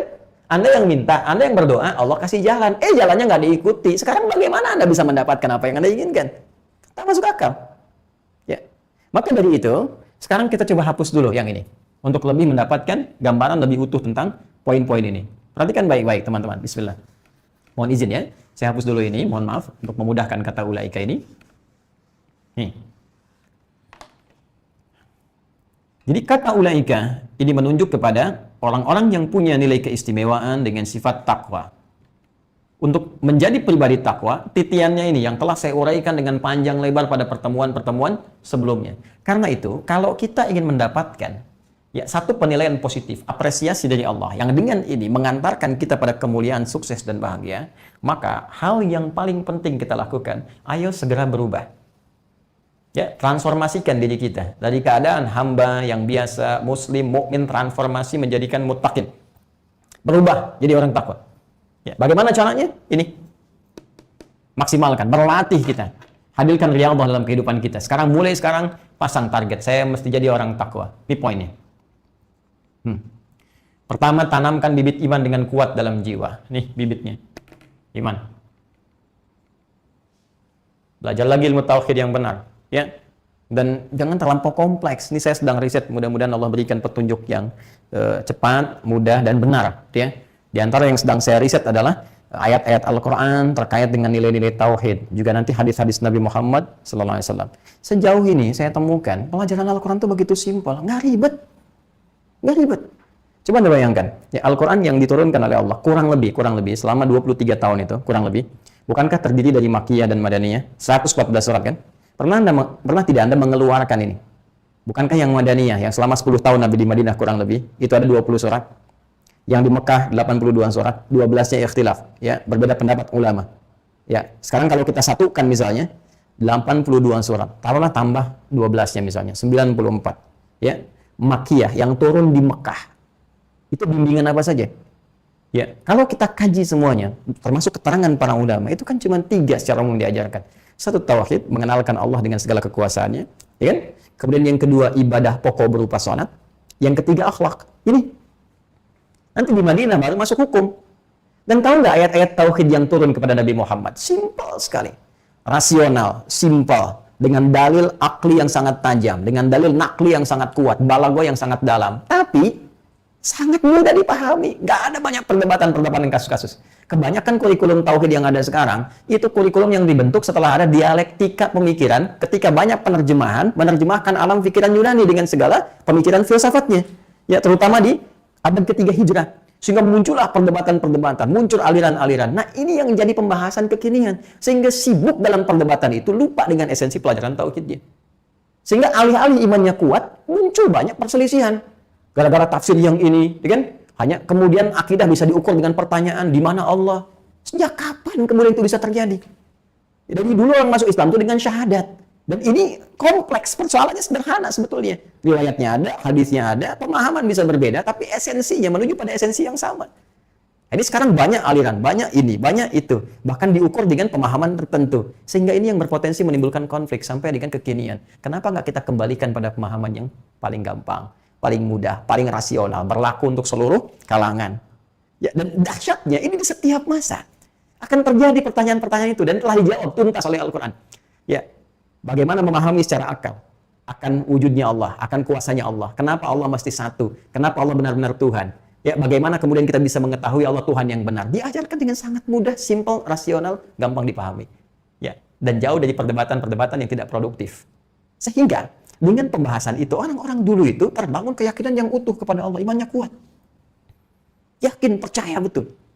Dan tinggal disambungkan, membangun konektivitas dengan amal soleh. Ya. Dari sini baru kemudian muncul turunannya. Dari benih, tumbuh dia, dipupuk dia, muncul tangkainya, gitu kan? Pupuk dengan ibadah sholat, mulai dimaksimalkan. Ini telah saya bahas tuntas. Pada harta, ada infak, teman-teman sekalian. Kemudian juga ada interaksi dengan Al-Quran sebagai petunjuk, kita bahas seperti pernah saya uraikan. Saya tidak ingin kaji lebih luas lagi karena telah saya terangkan dalam pertemuan sebelumnya. Ini terlampau banyak menarik waktu sehingga nanti dari situ bahasan-bahasan lain tidak bisa kita maksimalkan. Plus sunnah. Nah, sekarang lihat ungkapan yang paling indah. Ini jembatan menuju kualifikasi muflihun. Siapa itu muflihun? Orang sukses, orang bahagia. Pertanyaannya, kenapa yang dipilih kata ini? Yuk kita bahas keterangan kitab dari para ulama dulu. Saya bisa menyampaikan, tapi akan lebih baik kita rujuk sehingga argumentasi kita menjadi semakin kuat, ya. Bismillah. Bismillahirrahmanirrahim. Yang terhubung, kita bisa baca di halaman ke-46. Saya coba mengambil contoh salah satu tafsir dari tafsir Al-Wasit, ya, Al-Quranil Karim, karya Syekh Muhammad Sayyid Tantawi. Al-muflihun, ya, kata al-muflihun ini minal falah. Terambil dari akar kata utamanya falah. Nah, ini ahli bahasa ini, ahli balaghah. Jadi begini, teman-teman, kalau baru belajar tasrif di ilmu sharaf, maka biasanya gambarannya dia akan tasrif. Muflihun itu kalau bagi yang belajar pertama ilmu sharaf, dia nggak akan temukan kata falah. Yang dia akan gali kata aflaha yuflihu, iflahan. Kan? Aflaha yuflihu iflah fahuwa muflih. Tapi kalau kita mengambil kedalaman akar dari bahasa Arab, maka kita akan gali infinitif kata pertamanya. Apa kata pertamanya? Nah, ini yang disebut oleh para ulama seringkali ketika mengatakan ini terambil dari akar kata ini. Yang dimaksudkan akar kata yang paling dalam, akar mulanya. Nah, ini maksudnya. Ya, jadi ini kenapa penting saya uraikan, ini manhaj para ulama demikian. Dan dalam paparan saya kadang-kadang ketika menyampaikan akar kata ini, nah ini saya suka melampaui batasan shorof, jadi saya kembalikan kepada asalnya. Nah, ini yang sebagian kadang-kadang yang menyimak barangkali tengah belajar ilmu saraf kadang memahaminya nggak benar itu. Ya, azza yu'azzi ta'ziyatan, bukan dari azza ya azza. Memang benar secara saraf demikian, azza yu'azzi ta'ziyah. Ada ilat di situ. Tapi kalau kita dalami ke dalam akar kata bahasa Arabnya, kita akan temukan kemudian kedalamannya dan korelasi di balik itu. Ya, kenapa ta'ziyah disebut ta'ziyah? Ya dari kata azza yu'azzi ta'ziyatan secara saraf, artinya menghibur, membuat orang senang kembali, yang menghilangkan kesedihan ketika ditinggal seseorang yang wafat. Tapi jangan lupa, dia punya korelasi dengan kata al-izz, azza ya azzu, sesuatu yang tinggi, yang agung. Jadi ketika kita datang, tinggikan kehormatannya, agungkan, angkat lagi dia, sehingga dengan pengangkatan itu menghadirkan kebaikan, melupakan apa yang tengah ia alami, sehingga hadir dia dalam suasana kesenangan. Ya, angkat kebaikan-kebaikan yang wafat itu sehingga terangkat kembali nilai-nilai kemuliaannya dan dikaitkan dengan hadis-hadis Nabi SAW. Demikian saya sedikit memberikan satu ulasan karena ada beberapa yang sampai kepada kami kadang-kadang salah paham dalam beberapa keterangan. Jadi ini Al-muflihun, kata muflihun itu dari falah, ya, wa huwa dhafar wal fawz bidarki bughyah. Ya, jadi ini falah ini asalnya menggambarkan satu kesuksesan yang melalui titian, ya, untuk mencapainya dari satu harapan yang telah dirancang. Di Anda gini, Anda sekarang pengen berharap, misalnya saya kuliah nih, saya pengen sukses, IPK-nya 4. Terus Anda punya rancangan nih, ya, dari mulai semester 1, semester 2, semester 3, Anda ikuti tahapannya. Ya, ketika Anda dapatkan itu di penghujungnya dan sukses mendapatinya, itu disebut falah namanya. Jelas? Ya, teruskan dulu. Wa asluhu minal falahi. Dan akar kata utamanya dari al-falhu. Alif, lam, fa, lam, ha. Ya. Apa itu al-falhu? Ya, bisukunil lam, wa huwa syaqqu wal qata', yaitu sesuatu yang terbelah. Ya, sesuatu yang terbelah. Ya, jadi kalau ini ada meja misalnya, ini ada belah, ya bisa terbuka begini, ya bisa misalnya ada retakan juga, retakan yang tampak misalnya sedikit lubang. Ya, itu bisa disebut syak, ya, atau qata', ya terbelah sama sekali, atau misalnya ada sebuah retakan besar sehingga membentuk satu gambaran yang tidak utuh lagi. Ya. Teruskan. Wa minhu fallahatul ard wa huwa syaqquha lil harthi. Dari sini orang-orang petani yang membajak sawah, teman-teman, indah nih ilustrasinya. Petani yang membajak sawah, bukankah sawah itu dibelah kan? Sebelum ditanami padi kan? Baik ya? Dibelah dulu, ya. Kemudian dilubangi dulu, ya. Ya, baru setelah itu kemudian dibajak kan? Ya, ada hewannya dengan sapi atau dengan alat tertentu, traktor, misal traktor atau sejenisnya. Bukankah itu semula kita akan kondisikan tanahnya, ya bukan rata dulu kan? Ya, tapi kita belah dulu kan? Sehingga semacam sama seperti ini. Tadi ada kayu retakan, ini juga ada lubang-lubang, ya. Ada bagian-bagian tertentu yang mudah untuk ditanami benih. Nah, dari situ mudah kemudian ditanami benih, mudah kemudian dirawat sampai tumbuh, diberikan pupuk sampai menguning padinya sampai dipanen. Karena itu petani dalam bahasa Arab itu disebut fallah namanya. Fallah. Kenapa disebut fallah? Karena untuk memanen itu dia butuh perjuangan. Dia butuh membajak dulu, lahannya disiapkan dulu supaya bisa menerima benih itu. Setelah siap, baru ditanamnya. Setelah benih ditanam, dijaga, dipupuk, dijaga dari hama-hama dijaga, ya, dari burung-burung dijaga, kadang bikin orang-orangan dan sebagainya, kan? Sampai tiba waktunya untuk dipanen. Jadi untuk memanen itu nggak bisa tiba-tiba Anda lemparkan benih ke tanah langsung tumbuh, belum tentu, mesti dikondisikan. Nah, dengan keindahan ini dibawalah itu sebagai majas, kiasan. Menggunakan kata muflih, jamaknya muflihun, seakan-akan Allah ingin memberi isyarat kepada kita. Hei, untuk sukses itu nggak bisa. Balikan telapak tangan, sukses mustahil. Ingin bahagia itu nggak gampang. Ya, coba lihat petani, belajar dari situ.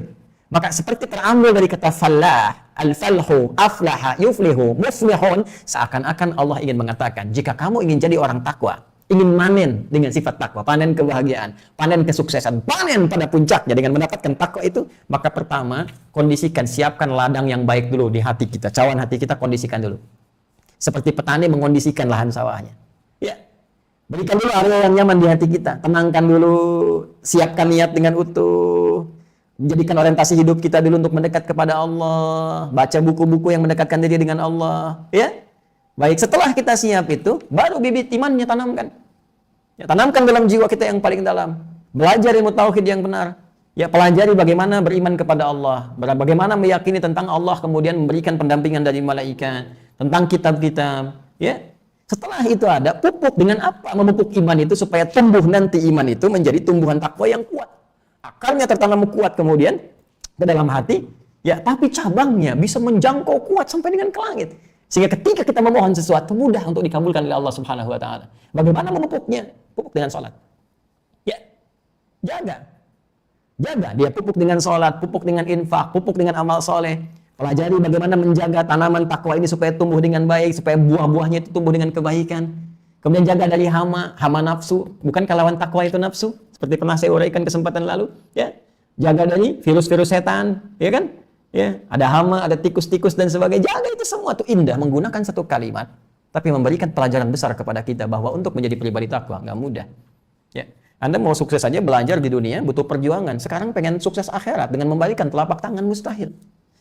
Pasti ada perjuangan.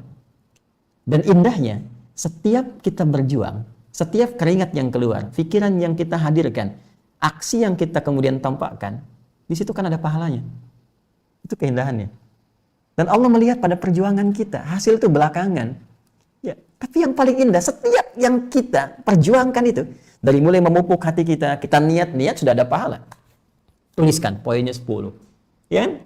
Terus berusaha, saya mau berinteraksi dengan sholat nih. Saya mulai sholatnya ingin rutin, ingin sempurna, ingin tambah dengan sunnahnya. Baru niat dapat pahala, dikerjakan dapat pahala lagi. Nanti lihat dampaknya setelah itu. Tiba-tiba muncul buah ketenangan, baru sholat dah tenang. Dan semakin lapang, semakin bisa menerima takdir Allah Subhanahu wa taala, semakin mulai semangat untuk berikhtiar. Itu belum sampai ke puncaknya, tapi sudah diberikan bonusnya. Kalau nggak percaya silakan. Coba deh mulai besok praktekkan kurikulum takwa kita dengan satu amalan dulu, sholat. Jaga sholat dengan baik. Karena itu kalimat menjaga sholat ketat di Al-Quran. Buka surah kedua ayat 238. Hafidhu ala salawati was salatil wusta wa qumu lillahi qanitin. Hei, ayo saling menjaga di antara kalian. Hafadhu yuhafidhu, saling. Bukan hafidhu yahfadhu yahfad. Saling. Jadi ingatkan orang tua, ingatkan anak. Anak ingatkan orang tua, ingatkan kawan. Jadi mengingat itu bisa Anda bikin status daripada bikin status yang aneh-aneh, bikin story yang nggak jelas. Ya. Kadang-kadang aduh suka nggak nyambung gitu banyaknya. Ya kopi aja dia tinggalkan, apalagi kamu katanya. Apa sih hubungannya? Kenapa nggak Anda keluarkan setiap hari satu hadis, kan? Kenapa nggak Anda keluarkan setiap hari satu ayat? Ayat tentang istiqomah. Ya, membangun sikap konsisten. Ya kan sering bertanya, Ustadz bagaimana jadi konsisten itu? Ya, jawab dengan ayat, jawab dengan hadis. Daripada yang nggak penting. Untuk menjadi konsisten melalui 9 tahapan. 1 konsis 1, 2 konsis 2, 3 konsis 3, 4 konsis 4, sampai konsisten. Nggak ada faedahnya gitu. Ya. Wah, jadi lebih baik kita keluarkan ayatnya tsumma istaqamu tatanazzalu alaihil malaika. Jadi tatanazzalu alaihimul malaika alla takhafu wa la tahzanu wabshiru bil jannati allati kuntum tu'adun. Jadi teman-teman sekalian, kenapa nggak satu ayat bikin status satu ayat Quran sehari satu ayat atau hadis Nabi, terus mengingatkan tentang sholat, mengingatkan tentang kemuliaan tahajud yang kira-kira memotivasi. Ya. Kurang lebih demikian. Nah, kalau ada kita bikin status orang lihat, ya, status tentang jilbab, terus tiba-tiba orang sadar, terus dia berjilbab, Anda dapat pahalanya itu. Ya, sampai dia wafat, bayangkan. Ya, kalau ada orang sholat dari status kita, sadar dia sholat, dapat pahalanya. Apalagi yang bertransformasi, tiba-tiba orang itu dari nggak sholat, jadi sholat. Dari setiap dia sholat, Anda dapat pahalanya. Paham ya? Nah, jadi teman-teman sekalian, ini gambaran yang ingin saya sampaikan. Ini indah sekali. Jadi di kitab ini, Syekh Muhammad Sayyid Tantawi mengatakan, واستعمل منه الفلاح في الفوز كأن الفائز شق طريقه وفلحه للوصول إلى مبتغاه أو انفتحت له طريق الظفر وانشقت. Jadi untuk mendapatkan ini seakan-akan orang yang sukses itu untuk menggapai kesuksesannya dia butuh perjuangan. Jadi siapkan dulu lahannya, bikin peta yang kuat, bikin kurikulum, hadirkan toolsnya, wasilah-wasilahnya, tempatkan. Setelah itu eksekusi itu semua. Anda ngejar dunia saja, Anda paham teori ini. Silahkan lihat pelatihan-pelatihan, motivasi-motivasi. Semua orang-orang sukses mengatakan butuh perjuangan. Ya, orang bikin bohlam lampu saya Thomas Alva Edison, saya kan bikin 1000 percobaan. Kalau saya sih kalau baca satu ayat ya di Al-Quran di surah An-Nur itu, ya, surah 24 ayat 35, Allah nuru samawati wal ard dan seterusnya, wal misbahu fi dzujajah itu kan, dan cahaya itu mesti ada bohlamnya, itu selesai itu. 1000 percobaan. Kalau baca satu ayat misal kan, tapi kan ini ingin menunjuk bagaimana ikhtiar yang luar biasa untuk urusan dunia. Jangan bayangkan, bikin pesawat terbang, percobaannya berapa kali gagalnya. Bikin mobil, percobaan berapa kali. Bikin motor, bikin handphone berapa kali. Anda dunia aja butuh tahapan, masa akhirat pengen jalan tol? Cepat begitu saja. Mesti ada perjuangan, kawan. Dan di perjuangan itu ada pahala. Maka nikmatilah perjuangan itu. Untuk menikmati itu butuh kelapangan hati, kekuatan iman. Karena itu iman ditempatkan yang pertama. Bajak dulu lahan hatinya. Ya, lahan hati kita, bukan bajak hati orang. Lahan hati kita. Ya, lahan hati kita kondisikan dulu, ya, kemudian lapangkan dulu sehingga mudah kemudian iman untuk bertanam kuat di dalam jiwa kita. Indah ya kalimatnya ya. Masya Allah. Nah, jadi kalau sudah begini, passion apapun yang kita kerjakan dalam kehidupan dunia, Anda mau jadi apa aja silakan. Ya. Kalau ustadz, nanti akan jadi ustadz yang bertakwa. Jangan diduga semua ustadz itu bisa bertakwa, belum tentu. Kalau ustadz itu pun nggak berjuang dengan nilai-nilai ini. Hah? Apalagi musim begini, musim media sosial. Ayo. Ya, ini saling mengingatkan, maka tolong doakan saya juga, ya. Doakan saya dan doakan para ustadz-ustadz supaya tidak terjebak, ya, dari pengalihan pada poin-poin positif ini. Coba betapa banyak yang orientasinya mungkin tergoda untuk mencari subscriber, mencari dunia, ya, mencari yang lainnya. Nah, ini bahaya kalau sudah ke arah itu, nanti berbahaya. Ya. Pun demikian teman-teman secara umum, insinyur yang bertakwa, ya kan? Polisi yang bertakwa. Ya, di militer misalnya TNI yang bertakwa dengan 3 matanya darat, laut, udara. Jadi pejabat silahkan, di legislatif DPR yang bertakwa. Ya, kemudian di eksekutif juga silahkan, dari mulai presiden ke menteri, ke gubernur, sampai ke bupati, sampai ke RT, sampai ke bawah. Indah sekali. Kalau dimulai dari sini semua bertakwa, saya yakin akan ada perubahan dalam kebaikan. Sebab sederhana, lihat kaidahnya ya. Kalau seorang hamba dekat dengan Rabbnya, dekat dengan Allah, maka sudah, jalan hidupnya akan terukur dalam nilai-nilai kebaikan. Mustahil. Untuk korupsi aja, saya yakin kalau semua pejabat dekat dengan Allah, KPK ringan, bahkan mungkin selesai tugasnya. Ya, teman-teman di kepolisian tuh tinggal minum teh, minum kopi, ya semuanya dekat dengan Allah. Mau nyuri takut, ya? Mau korupsi takut, mau korupsi, takut kalau meninggal nih. Ya itu kalau belajar kadar kan begitu. Ya, kalau belajar ilmu tauhid kan benar. Bagaimana kalau saya sedang mencuri, sedang korupsi, diwafatkan Allah Subhanahu Wa Taala? Bagaimana kalau sedang berniat zina tiba-tiba wafat? Itu kalau kita punya iman yang kuat, kontrolnya itu luar biasa. Makanya dari dulu Nabi itu memantapkan lu 13 tahun supaya semua sahabat-sahabat itu walaupun punya passion yang berbeda-beda akan jadi tubuh pribadi yang takwa. Silahkan cek. Kan sahabat Nabi itu nggak semua jadi ustaz. Ya, sahabat Ali bin Abi Thalib radhiyallahu taala anhu karamahullah wajah, ustaz, pengajar, dosen yang sangat brilian, genius, bahkan menguasai matematika. Ya, nanti ada tafsir Al-Jawahir karya Syekh Tantawi Jauhari, itu di jilid yang terakhir ada beberapa yang menarik, jadi teka-teki dari tinjauan hitungan matematika dan solusinya dari ayat Al-Quran. Di antaranya pembahasan yang diulas dengan kisah bagaimana seorang sahabat Ali bin Abi Thalib radhiyallahu taala anhu menyelesaikan satu persoalan faktual yang terjadi dengan pendekatan matematika tapi dihubungkan dengan ayat Al-Quran. Tuh, ada lagi yang pebisnis sukses, ya Utsman bin Affan, Abdurrahman bin Auf radhiyallahu taala anhum jami'an, ya. Kemudian siapa lagi? Ada yang diplomat, ya birokrat, Amr bin As, ya Muawiyah bin Abi Sufyan. Ya banyak sahabat-sahabat Nabi. Jadi ada yang di birokrasi, diplomasi, ada yang di militer, Khalid bin Walid, ya Abu Ubaidah bin Al-Jarrah, ya siapa lagi? Banyak sekali panglima. 12.000 sahabat Nabi, 38-nya panglima. Satu kualitas panglimanya, satu bisa menaklukkan Persia dan Romawi. Itu luar biasa. Ya. Jadi bagaimana membentuk karakter itu? Awalnya ini. Jadiin dulu orang baik. Jadi ketika jadi panglima, panglima yang baik. Jadi birokrat, birokrat yang baik. Diplomat, diplomat yang baik. Jadi ustadz, ustadz yang baik. Jadi mufti, mufti yang baik. Kalau sudah baik, yang lain-lainnya itu akan mudah. Yang pintar tuh banyak, tapi mencari pintar yang baik itu nggak mudah. Sekarang ini kita butuh orang baik. Jelas? Ya, ini poinnya nih. Ya, karena itu dulu silakan cek. Nabi menugaskan seorang panglima misalnya dalam satu tugas utama, misal dalam satu medan peperangan atau pertempuran tertentu, masa-masa yang memang terjadi seperti itu tidak bisa seorang panglima hanya punya bakat perang, diangkat begitu saja, tidak. Walaupun punya pengalaman militer yang bagus, punya kemampuan yang kuat, tapi syarat takwa ini mutlak. Bahkan level pimpinan batalion pun, danyon itu jadi imam. Jadi sekali danyon imam sholat juga. Apalagi panglima, ketika masuk jadi imamnya mesti itu. Imam sholatnya, yang mengarahkannya dan sebagainya, itu membentuk karakter. Ya, apalagi kalau kita tarik dalam kehidupan harian kita dengan semua passion yang ada, maka itu wajar kalau bisa membangun kemakmuran negeri sampai menjadi corong peradaban yang memberikan sinar pada dunia. Wajar. Karena apa? Spirit ini yang muncul. Sehingga siapapun mendapatkan manfaat dalam kehidupan. Even itu non-muslim sendiri. Silahkan lihat dalam sejarah. Tidak ada orang-orang Islam mempraktikkan nilai keislamannya sampai kemudian mendapatkan kemakmuran di setiap tempat yang dipijak, kecuali membawa manfaat dalam lingkungannya siapapun yang hadir di sekitarannya. Ini yang pertama.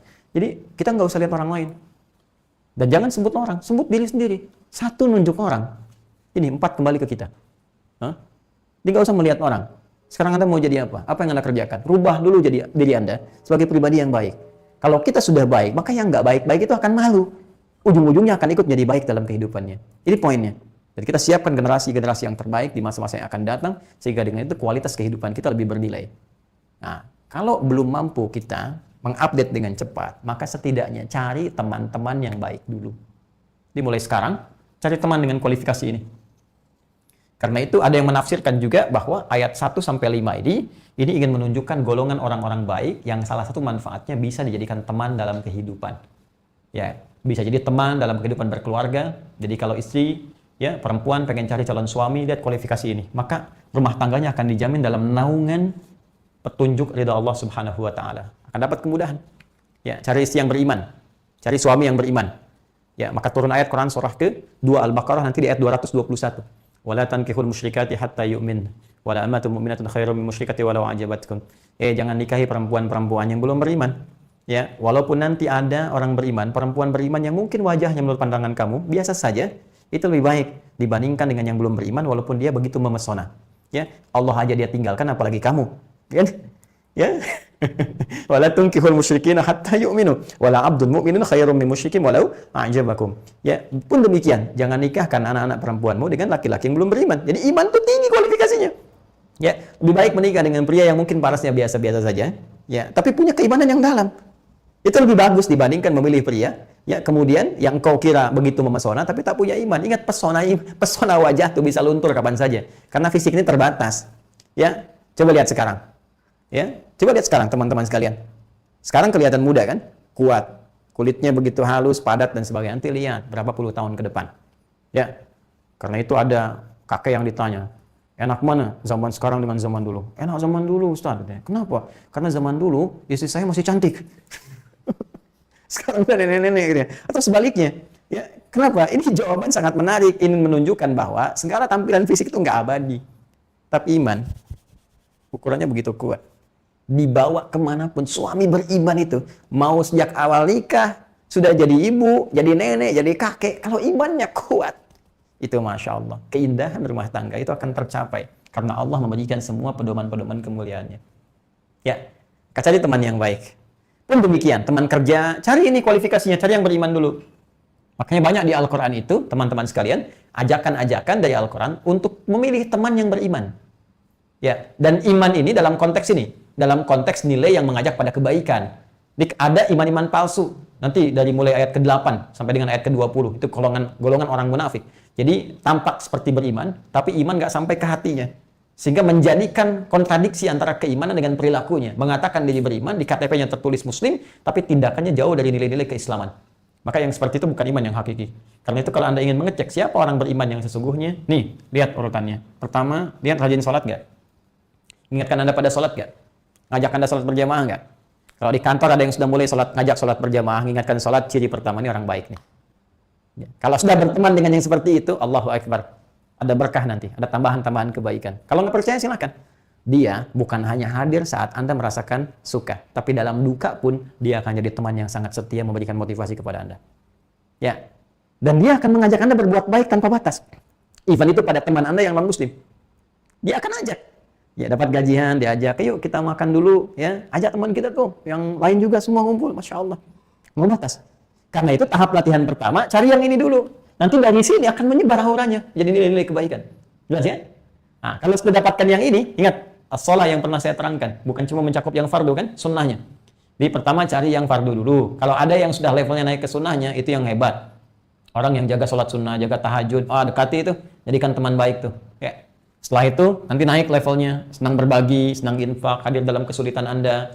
Walaupun sedang tak punya, dia bisa referensikan. Minimal dia doakan, minimal dia membesarkan hati Anda. Itu gambarannya. Nah, ini puncaknya, ahli Al-Quran. Ya? Yang ditopang oleh kekuatan sunnahnya. Bijak. Bukan cuma hafal Quran, hafal sunnah, hafal hadis, tahu hukum, tapi akhlaknya kosong. Ya. Gemar mencela, gemar berselisih, gemar macam-macam. Itu ada sesuatu yang tidak lengkap. Karena ingat, 82 surat standarnya turun di Mekah, itu akhlak. Makanya banyak orang masuk Islam tuh karena melihat akhlak orang Islam luar biasa. Kasih sayang, cinta, kebaikan, kemuliaan, itu. Oke, kalau ada orang Islam, kasar, kotor, ngajak pada keburukan, awas tuh, saya ingatkan sekali lagi. Kalau ada tanda-tanda orang ngajak pada kekerasan, dan gak wajar, tembak orang, bunuh orang, bom orang, macam-macam, tidak pada tempat yang telah disyariatkan, bukan pada ketentuan yang dibenarkan, asal-asalan saja, apalagi ngajak di bumi kita tercinta, di tempat yang kita pijak di Indonesia ini, saya pastikan itu bukan ajaran Islam. Nah, ada sesuatu yang salah itu, yang perlu diluruskan. Ya, standar aja. Karena itu kalau sudah menemukan yang seperti ini, ahli Quran, Masya Allah, kemudian senang dengan sunnah-sunnah Nabi, ya, kemudian sunnah itu kan bisa berupa hikmah, bijak, akhlak, bisa berupa pengetahuan, ya, senang menambah wawasan. Artinya apa? Artinya, ya, ini bisa luas. Bukan cuma jadi ustadz, ya. Mungkin ada dokter. Coba lihat.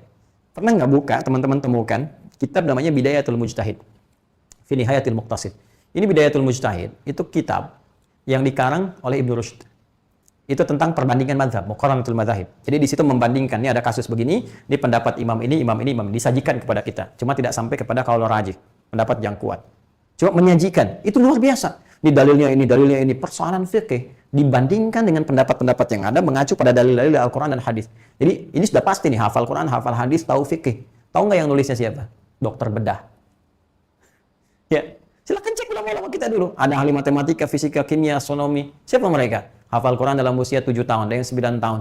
Ya, Al-Kindi, Al-Farabi, Al-Ghazali, Al-Khawarizmi, Al-Battani, ya, Al-Jabiri dan lain sebagainya. Jabir bin Hayyan, bapak kimia, ya, Al-Jabbar itu, Al-Jabbar, siapa bapak matematika itu? Dari orang Islam. Ya, yang menganalisis karya-karya masa lalu kemudian disempurnakan. Jadi saya ingin katakan, jangan batasi passion takwa itu pada kalangan-kalangan yang terkait dengan ilmu syariat saja, ustadz, kiai, habib dan sebagainya. Tapi Anda, pebisnis bisa menjadi pebisnis yang bertakwa. Pejabat yang bertakwa, eksekutif yang bertakwa, legislatif yang bertakwa, yudikatif yang bertakwa. Semua kita punya peluang. Dan takwa tidak dimonopoli oleh satu golongan tertentu. Takwa dibuka peluangnya oleh Allah pada semua kalangan yang ingin meraihnya. Jangan dengarkan pendapat manusia sekalipun mereka menghukumi Anda pada titik nadir yang paling rendah. Kamu ini mantan napi, kemudian mantan narkoba. Tidak, mantan itu selesai artinya. Mantan itu selesai. Artinya, itu sebuah isyarat, tinggalkan semua itu. Jadi mantan, selesai. Pindah kepada yang baru, karena Anda sangat berhak menjadi pribadi yang lebih baik. Tidak ada yang bisa menghalangi Anda untuk jadi baik. Ya, dan Allah membuka semua pintu itu sampai tiba masa kematian kita kembali kepada Allah Subhanahu wa taala. Tinggal siapa di antara kita yang meyakini ayat ini dan bergegas untuk mewujudkan diri kita demi meraihnya. Itu poinnya. Ulaika ada hudan min rabbihim wa ulaika humul muflihun. Untuk mendapatkan derajat ini, cari dulu teman-teman baik di sekitaran. Ya, kalau dalam suasana COVID begini, cari kajian-kajian yang bagus, cari ustaz-ustaz referensi yang baik, mengarahkan pada kebaikan, kebenaran, kemuliaan, merubah pribadi Anda lebih mulia dalam pandangan Allah Subhanahu wa taala. Ini kurang lebih, teman-teman, makna ayat yang kelima. Tinggal kita bikin kurikulumnya. Momentumnya sangat bagus karena kita berada di 10 hari pertama di bulan Dzulhijjah, sudah masuk pada hari ketiga, jadi ini yang paling enak banget untuk mempraktekkan ini. Ya, karena amalannya dimotivasi dengan kuat menjadi dicintai, maka saatnya kita bisa meningkatkan sholat hari-hari ini.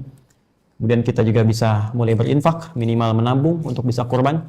Ya, kalau belum ada sampai ke situ, ya kita bisa berbagi dengan apa yang kita punya, seperti sebagian sahabat berbagi dengan ayam, gitu kan? Nah, itu nggak masuk dalam kategori kualifikasi kurban, ya, dengan hewan ternak, tapi menunjukkan kesungguhan untuk berbagi. Ya, pun demikian teman-teman sekalian, juga dengan kualifikasi amalan-amalan lain, sejatinya yang terkait dengan amalan di Idul Adha ini, atau 10 hari pertama menjelang ke Idul Adha pada hari ke-10-nya, insya Allah kita akan coba hadirkan program rutin ya, membahas tentang amalan-amalan itu. Jadi saya sekali lagi sampaikan bagi teman-teman nanti yang kiranya ada pertanyaan atau konsultasi tertentu yang ingin ditanyakan, nanti masuk aja langsung ke ruang pertanyaannya ya, baik itu di YouTube ataupun di Instagram. Nanti dari adminnya teman-teman ya, adminnya tolong disediakan kolom, jadi yang bertanya jadi langsung ya, karena kalau Anda masuk di kolom komentar ya, seperti ini saya taklim komentar itu mesti cari lagi satu-satu tuh dilihat ya, dan itu kadang-kadang kan melihat seperti itu juga bisa jadi salah persepsi gitu kan, karena banyak sekali hal-hal yang tidak bertautan. Ini yang pertama. Kemudian yang kedua, bagi teman-teman yang telah meregistrasi diri di wilayah Jabodetabek untuk program STUAH, Sekolah Terbuka Usahakan Al-Quran Hafal. Ingat, waktu besok Jumat itu terakhir kuota untuk Jabodetabek, Jumat sampai pukul 18.00 ya, sampai 18.00 ya, jam 6 PM. Jadi begitu selesai itu maka ditutup untuk sementara waktu kuota Jabodetabek dan akan dibuka untuk umum di luar itu. Nanti akan terkunci sendiri di sistem. Kemudian boleh teman-teman yang sering bertanya kami kapan kita ini bersabar ya, insya Allah. Jadi nanti besok ya di atas jam 6 atau mungkin paling telat hari Sabtunya itu sudah dibuka dengan luar Jabodetabek. Jadi teman-teman sudah bisa mulai melakukan registrasi dan kita juga siapkan nanti untuk skema pengiriman paket dan lainnya. Nanti kalau sudah tersusun utuh ya 10.000 dari teman-teman semua sudah masuk di kuota pendaftaran pertama. Targetnya kita di bulan Agustus selesai semua. September kita mulai untuk pelajaran yang realnya terukur dengan kurikulumnya. Dan nanti saya akan hadir bersama Anda, khusus nanti kita punya line, sebulan sekali setidaknya akan bertemu dengan saya. Kemudian setelah itu nanti ada pendampingan. Sekarang pun sedang mulai pendampingan untuk menguji nanti supaya terbiasa dengan sistem. Jadi mohon izin kalau Anda yang sudah bikin appointment, nanti ada kadang ditelepon oleh musyrifnya, itu standby itu, ya, terus diamati. Nah, itu ada yang terus 24 jam operator lihat, musyrif juga melihat. Nanti ketika Anda akan setoran janjian, itu kan bisa kontak. Nanti kalau sudah tersistem mungkin sudah mulai masuk ke ke rekaman ya yang akan disampaikan. Saya kira itu teman-teman yang kami informasikan. Kemudian besok seperti biasa, nanti besok pagi ada tuntunan lagi terkait Idul Adha, menjawab pertanyaan-pertanyaan teman-teman sekalian. Dan selanjutnya semoga kita dimuliakan Allah Subhanahu wa taala, dibimbing untuk jadi lebih baik dalam kehidupan. Dan saya memberikan pesan, mumpung masih ada kesempatan untuk hidup, manfaatkan kesempatan itu untuk meniti perbuatan-perbuatan yang lebih mulia dan tinggalkan jejak kemuliaan di muka bumi ini, tempat yang pernah kita pijak sebelum kita masuk ke dalam tanah pijakan yang tak mampu kita pijak kembali. Ya, jadi tinggalkan jejak yang paling bagus, tinggalkan jejak yang paling mulia, yang dengan itu akan jadi kenangan terindah sebagai amal soleh yang dibawa pulang menghadap kepada Allah Subhanahu wa taala. Apapun amanah kehidupan yang Allah titipkan kepada kita, satu saat tetap itu akan berakhir dan berpulang kita ke haribaannya. Hanya sejarah yang akan mencatat apakah kita sebagai pemenang atau orang yang dikalahkan karena ketamakan nafsu dan pengikut godaan-godaan setan yang hanya menghadirkan nilai fata morgana saja. Sekali lagi, semoga Allah muliakan. Subhanakallahumma bihamdika, asyhadu an la ilaha illa anta, astaghfiruka wa atubu ilaik. Rabbana taqabbal minna innaka antas samiul alim wa tub alaina innaka antat tawwabur rahim. Rabbana atina fid dunya hasanah wa fil akhirati hasanah wa qina adzabannar. Wa akhiru da'wana alhamdulillahi rabbil alamin. Wassalamualaikum warahmatullahi wabarakatuh.